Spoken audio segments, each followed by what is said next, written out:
Alright, I'm back for another one. Today's been a strange day. It's 8 p.m. right now as I'm recording this. I did another video earlier that I'm going to post tomorrow. You guys will probably see it yesterday, 'cause I'm keeping it to a video a day. And I've kind of been obsessed with this YouTube stuff, with my boxing channel and making these videos. And I'm noticing that I'm trying a little too hard on these videos, that I probably shouldn't, because I don't think I could sustain frequent uploads where I'm just putting in high effort and making videos about specific topics and thinking about ideas, staying on topic. I don't know if that's where I want to go with this channel. I'm kind of trying to do what DBDR used to do, where he just kind of talks about his day. And he had a lot of stories to tell, and he was good at telling stories. And I don't think that comes overnight, and it's something you have to practice, which is what I'm trying to do.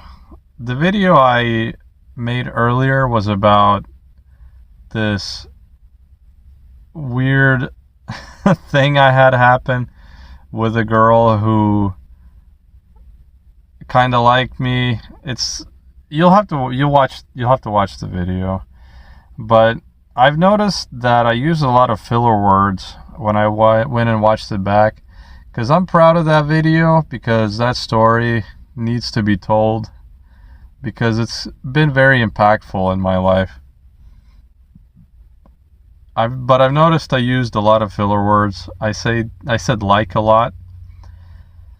And for now, I think the best thing to do is to focus on improving my cadence, my monologue ability, removing filler words, and free-flowing without having to stay on topic, and basically just get better at talking and recording. And then maybe I can worry about that. I'll still have topics, I suppose, for a nice title. I don't know, I'm kind of torn, because half of me wants the channel to grow and wants to get it monetized and make money off of it. But half of me also wants to avoid that mindset, because it can lead to looking at it as work and not wanting to work, because I'm the kind of guy that doesn't really want to do a job. I want to work. I like to work if it comes naturally to me, if it's something that needs to be done.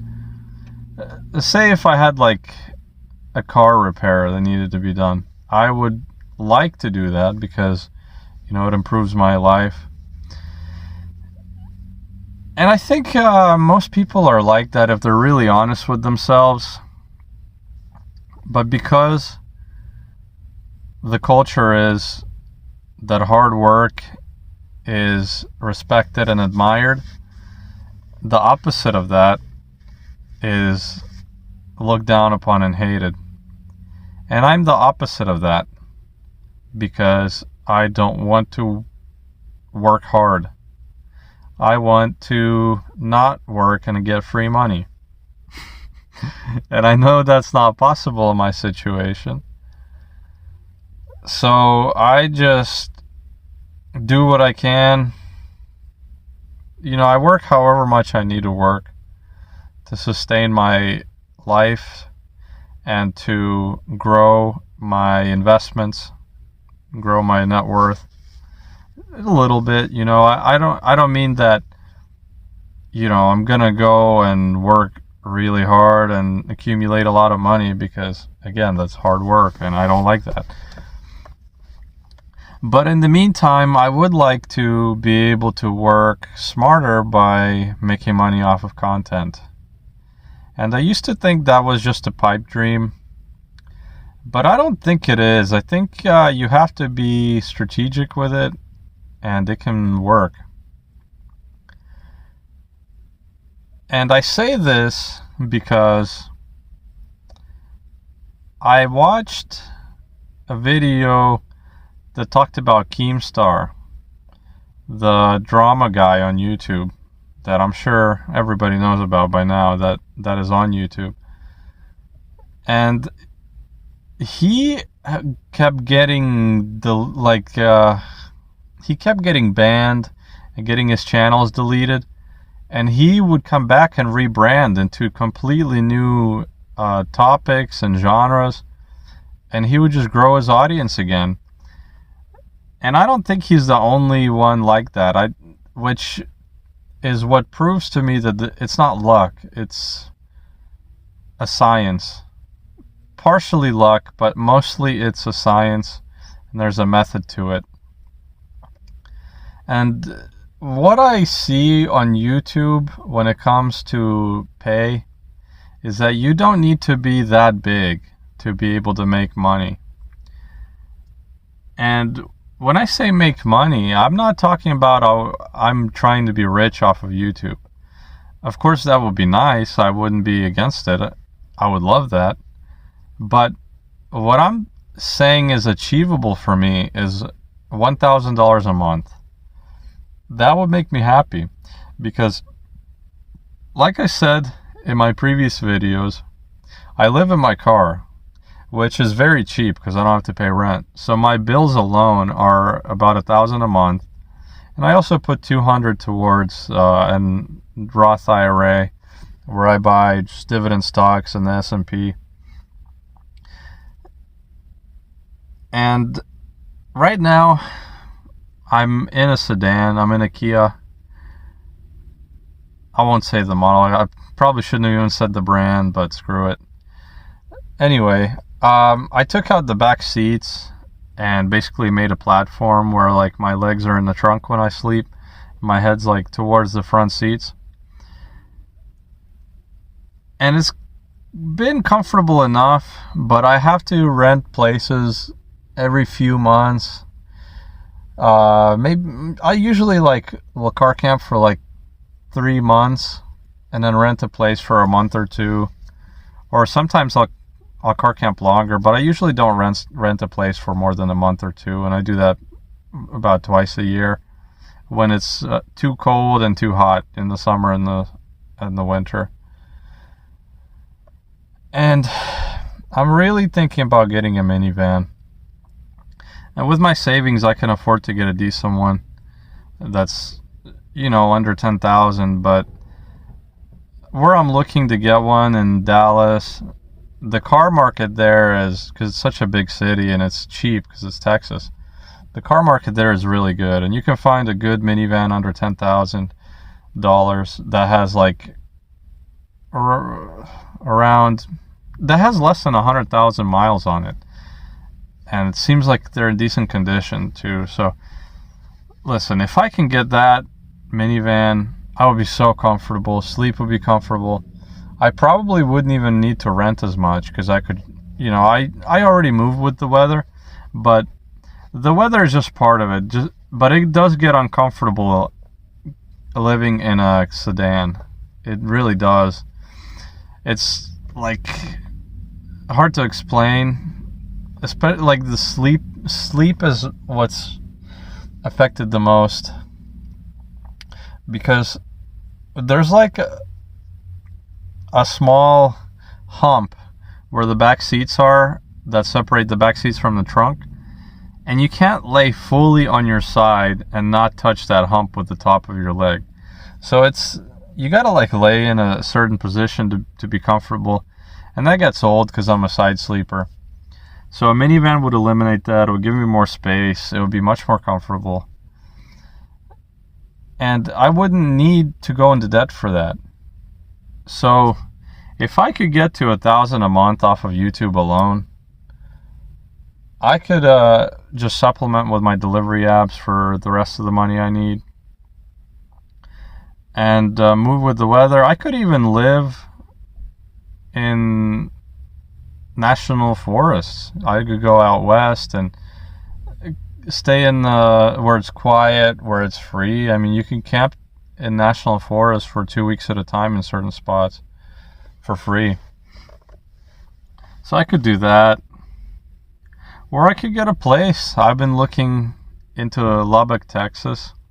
They have a lot of these houses with that have smaller, like, they have guest houses. A lot of people there have guest houses in their backyards, and they'll rent out those guest houses for very cheap.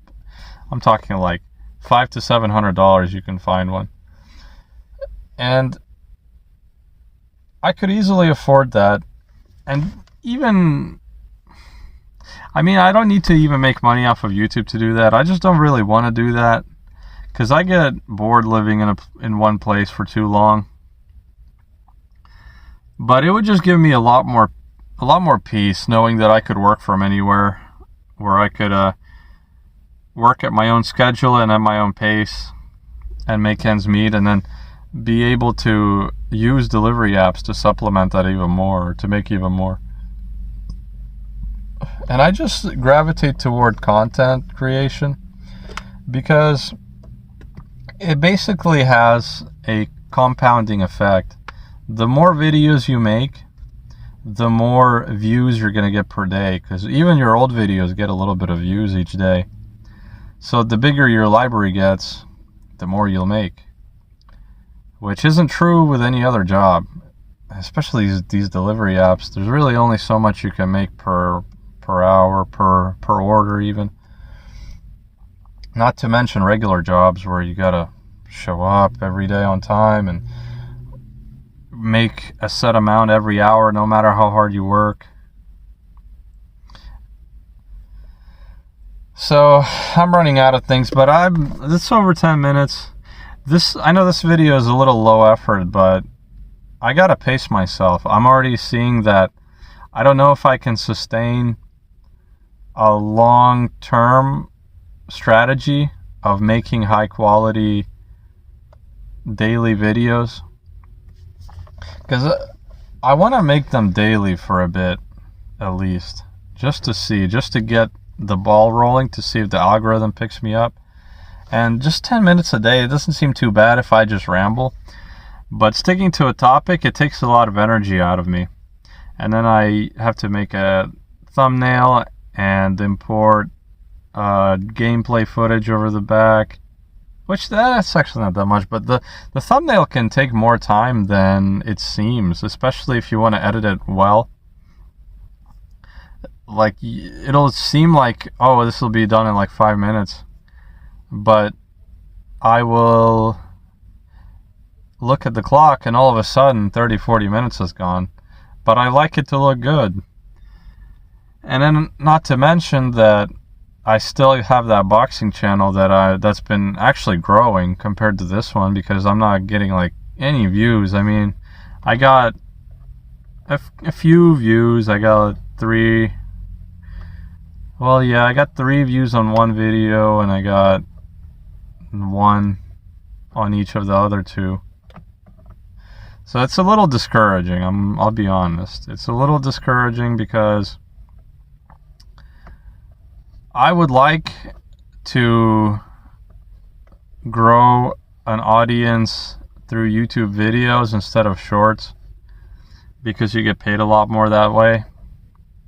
But shorts seem to be much easier to produce and to get views on, because it's hard to get a copyright strike on those because they're so short. But on the long, so I can just use somebody else's video and chop it up, but chop it up into little shorts. But with a full length video, I have to come up with something on my own, and this is new to me. I'm not a creative guy by nature when it comes to art, I'm creative when it comes to problem solving, but not art. But I think I do have it in me. And some of you may say this isn't art, but I actually would disagree. Because this is something that you are creating out of nothing. And there's no set purpose to it. What is the word? There's a word for that. Pragmatic, that's the word. There's no pragmatism to these videos. This is just free-flowing conversations. Well, I guess it's not conversations because it's one way. It's a free-flowing monologue. And it's not simple to just talk by yourself into a microphone for this long, because it's not natural. Usually people that talk to themselves are looked at as crazy. Usually people talk to each other. But maybe it comes easier because I don't really have anybody that I could talk to all the time anyway. I have friends that I can call once in a while. But talking all the time is not the case. And I kind of like